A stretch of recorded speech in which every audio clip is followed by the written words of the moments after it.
തുടരും ഹൃദയപൂർവ്വം മോഹൻലാലിനൊപ്പം 2 സിനിമകളില് ഭാഗമാകാന് സാധിച്ചതിന്റെ സന്തോഷത്തിലാണ് നടനും എഡിറ്ററുമായ സംഗീത് പ്രതാപ്. തുടരും എന്ന ചിത്രത്തില് വളരെ കുറഞ്ഞ സീനുകളില് മാത്രമേ ഉള്ളൂവെങ്കിലും മോഹൻലാലുമായുള്ള സംഗീതിന്റെ കോംബോ പ്രേക്ഷകർക്ക് ഏറെ ഇഷ്ടമായിരുന്നു. തുടരും എന്ന ചിത്രത്തെക്കുറിച്ചും ഹൃദയപൂർവ്വത്തെക്കുറിച്ചും മോഹൻലാല് എന്ന നടനെക്കുറിച്ചുമൊക്കെ സംസാരിക്കുകയാണ് സംഗീത് പ്രതാപ്. സത്യന് അന്തിക്കാട് സംവിധാനം ചെയ്യുന്ന ഹൃദയപൂർവ്വത്തില് ഒരു സുപ്രധാന കഥാപാത്രമായി സംഗീത് എത്തുന്നുണ്ട്. 1 വർഷം മുൻപ് തന്നില് നിന്നും ഒരുപാട് ദൂരെയായിരുന്ന മോഹൻലാല് ഇന്ന് തന്റെ തൊട്ടടുത്താണെന്നും ഒരു മകനെപ്പോലെ അദ്ദേഹം തന്നെ ട്രീറ്റ് ചെയ്യുന്നെന്നും സംഗീത് പറയുന്നു. സ്ക്രീൻ യൂട്യൂബ് ചാനലിന് നൽകിയ അഭിമുഖത്തില് സംസാരിക്കുകയായിരുന്നു സംഗീത്. ഞാന് ഈ അടുത്ത് തുടരും കാണാന് പോകുന്ന സമയത്ത് ഞങ്ങളുടെ ഡി ഒരു വീഡിയോ അയച്ചുതന്നിരുന്നു. എന്റെ കയ്യില് ലാലേട്ടന് പിടിച്ചിട്ട് എന്നെ മുകളിലേക്ക് കയറ്റുന്ന ഒരു വീഡിയോ.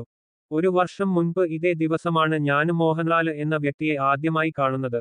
ഈ ദിവസമാണ് തുടരും ഷൂട്ട് തുടങ്ങുന്നത് എന്ന് പറഞ്ഞ് ഭാര്യയാണ് എനിക്ക് ആ ഫോട്ടോ അയച്ചു തന്നത്. അന്നാണ് ഞാന് ലാലേട്ടനെ ആദ്യമായി കാണുന്നത്. കഴിഞ്ഞ കുറച്ചു നാളുകളായി ഞാന് രാവിലെ മുതല് വൈകീട്ട് വരെ ലാലേട്ടന്റെ കൂടെയാണ്. ലാലേട്ടന്റെ തൊട്ടടുത്ത് തോളോട് തോള് ചേർന്ന് നിന്നിട്ടാണ്. അത് നമ്മുടെ ജീവിതത്തില് നമ്മള് പ്രതീക്ഷിക്കുന്നതല്ല. 1 വർഷം മുൻപ് നമ്മള് അദ്ദേഹത്തെ ആദ്യമായി കാണുമ്പോഴും ആ സിനിമയില് അഭിനയിക്കുമ്പോഴും അത് വിചാരിക്കുന്നില്ല.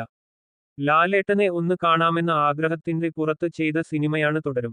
തരുണ് ചേട്ടനോടുള്ള സ്നേഹം കൊണ്ട് ഞാന് അങ്ങോട്ട് ചോദിച്ചു വാങ്ങിയതാണ്.